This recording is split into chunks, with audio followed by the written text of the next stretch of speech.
I'm John DeSando.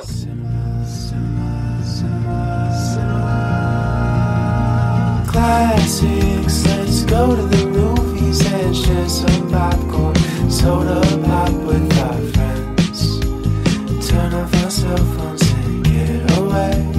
Night or day, it's John DeSando on the radio. We'll watch the credits from up high and low. Cinema Classics on NPR. Cinema Classics is produced by John DeSando. It airs Thursdays at 8:01 p.m. on WCBE 90.5 FM. Listen to shows and read reviews online at wcbe.org. And I'm Mary Yerina. And I'm Lisa Maggard. And this is Cinema Classics. Lisa, we are in the way back machine. We are today. black and white movies with painted on eyebrows.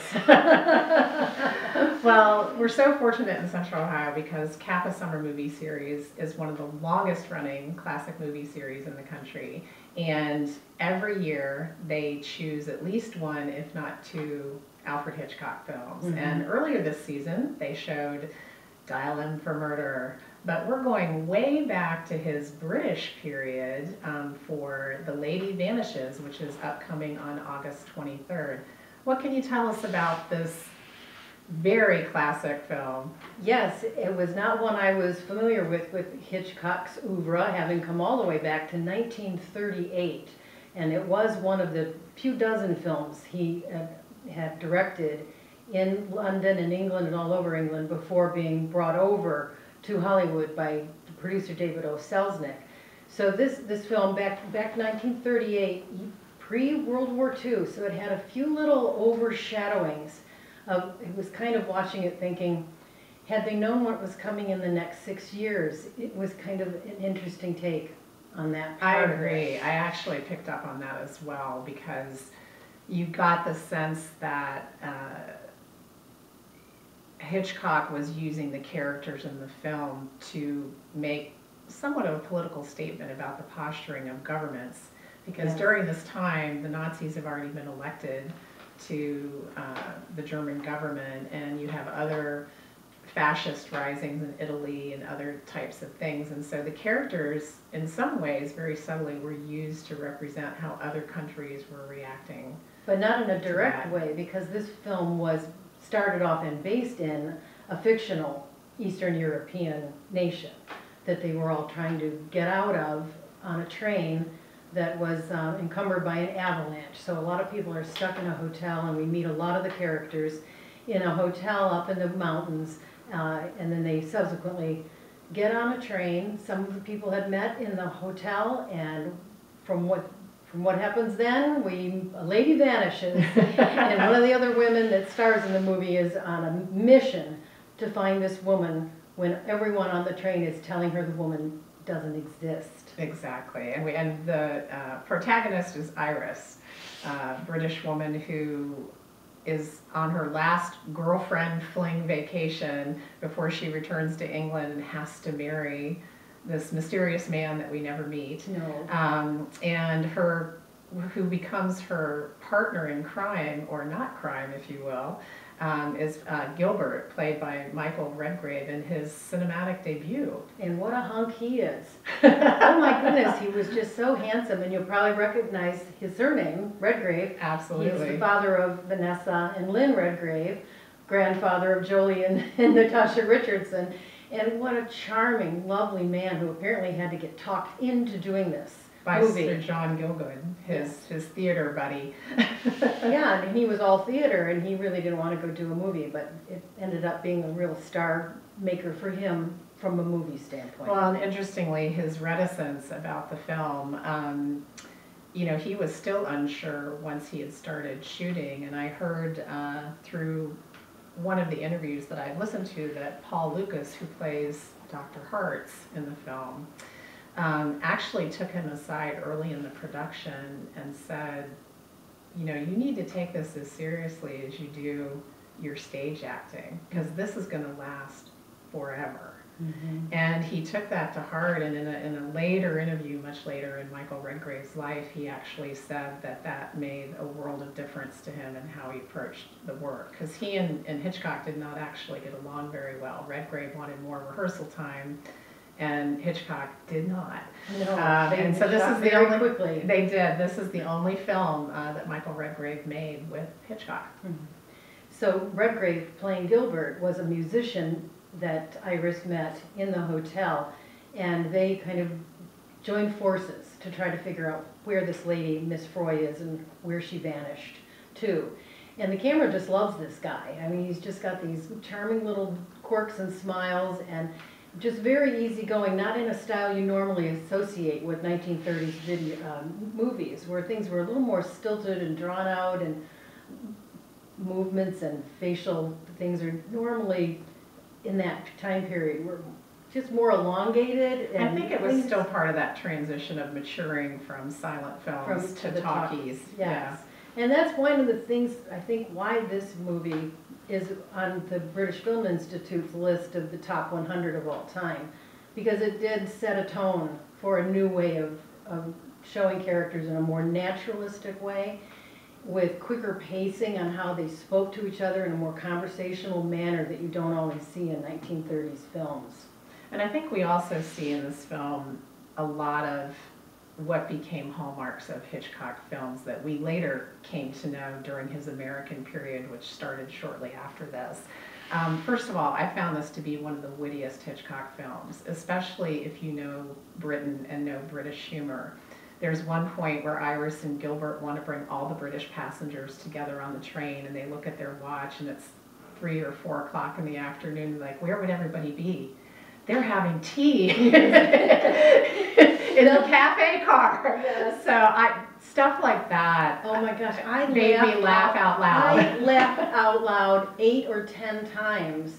You know, somebody gets bonked on the head, and she says, "Oh, I've been hit on the head." And he says, "When? In infancy?" I just cracked up. I had to stop. I'm like, "Wait a minute, this is a comedy thriller." It was a comedy. It's a comedy. For sure. It is a comedy, I think, first and foremost. Well, and it was that subtle wit that I just so loved about this film, and I think it kind of got lost later on in Hitchcock's career with The Birds and Absolutely. Psycho and things like that. He turned much more dark thriller than these early movies. Yeah, but we also have kind of the mischief and mayhem feel of, in addition to the wit, we've got the romance, and we have the wonderful Dame May Whitty playing the Miss Froy role, and just kind of the sparkle in her eye and joy she brought to the role. And you also saw stylistically, I think, those voyeuristic views that Hitchcock always wanted to give us, where you're seeing, as an observer on the train, everything that's happening, and you're in these tight compartments. Yes, it was all filmed as if on train cars in what was, I guess, called the golden age of train movies. There were so many of them back then, but yes, in very, very tight camera, tight working environments. But you saw everything progress almost in real time as it happened from the point of view of the protagonist, which is really something he went with the rest of his life, is what is the main character seeing and how are they feeling? Well, and also he was known for not showing us certain details that you have to kind of guess at. For example, in Dial M for Murder, one of the key things of solving the crime is where's the key to the apartment. And on film, you actually don't see it, but you're given enough leeway to assume it if you went there. Yeah, and you kind of, you're right, and you kind of get those same little things here where, what happened to Miss Froy, and, she wrote her name on the window when she and Iris are having tea. In the steam on the window, And then she and Gilbert are back at that same table, and before they go into a tunnel, she sees it again. But nobody else sees it. So was it there or wasn't it there? So you have these little touches of what can you assume happened versus what didn't happen as you're taken through this journey. And ironically, it actually reminded me a lot of Gaslight, if you're familiar with that film. Yeah. And ironically, Dame May Whitty is in Gaslight as well. But you get the feeling that Iris is being gaslit, and yes. why is she being gaslit? And this also brings forward another Hitchcockian aspect of filmmaking, and that's the MacGuffin, mm-hmm. which is that which the plot revolves around but has no intrinsic value. So we don't know the backstory of Miss Froy and why she would disappear, and ultimately why is she the focus of all these other people and the conspiracy on the train. We're never told that. No, not because the very end. Not even till the very end, and it's called a MacGuffin in Hitchcock films. Why, I don't know, but he used that quite a bit in many of his films. So it's almost like following red herrings as you're on this train and trying to figure out, well, why would she disappear, and who would take her, and what's the reason behind that? And we're never told. Yeah, and there's a few other things that happen. You're like, why did that happen? And why did that fall? And who were those hands? Who did those hands belong to that creep into the scene? And they just keep you stringing along, and you get just about as frustrated as Iris, because you as a viewer don't know certainly what's happening.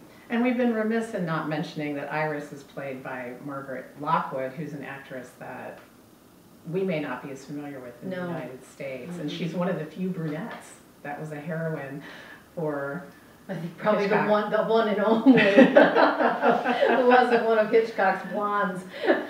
Well, Hitchcock certainly never leaves us speechless. So as a final thought, before we continue this conversation on our podcast Double Take, what would you recommend on Friday, August 23rd that cinephiles in Columbus do? Race out to see this movie, or bring it up on any one of your streamers, because it's really fun. It's a fun ride. It's fast-paced. It's over before you know it, and it's just a really well-crafted story. I'm John DeSando.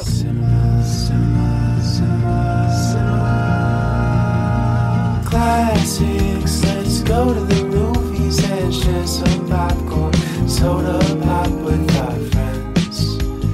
Turn off our cell phones and get away. Night or day, it's John DeSando on the radio. We'll watch the credits from up high.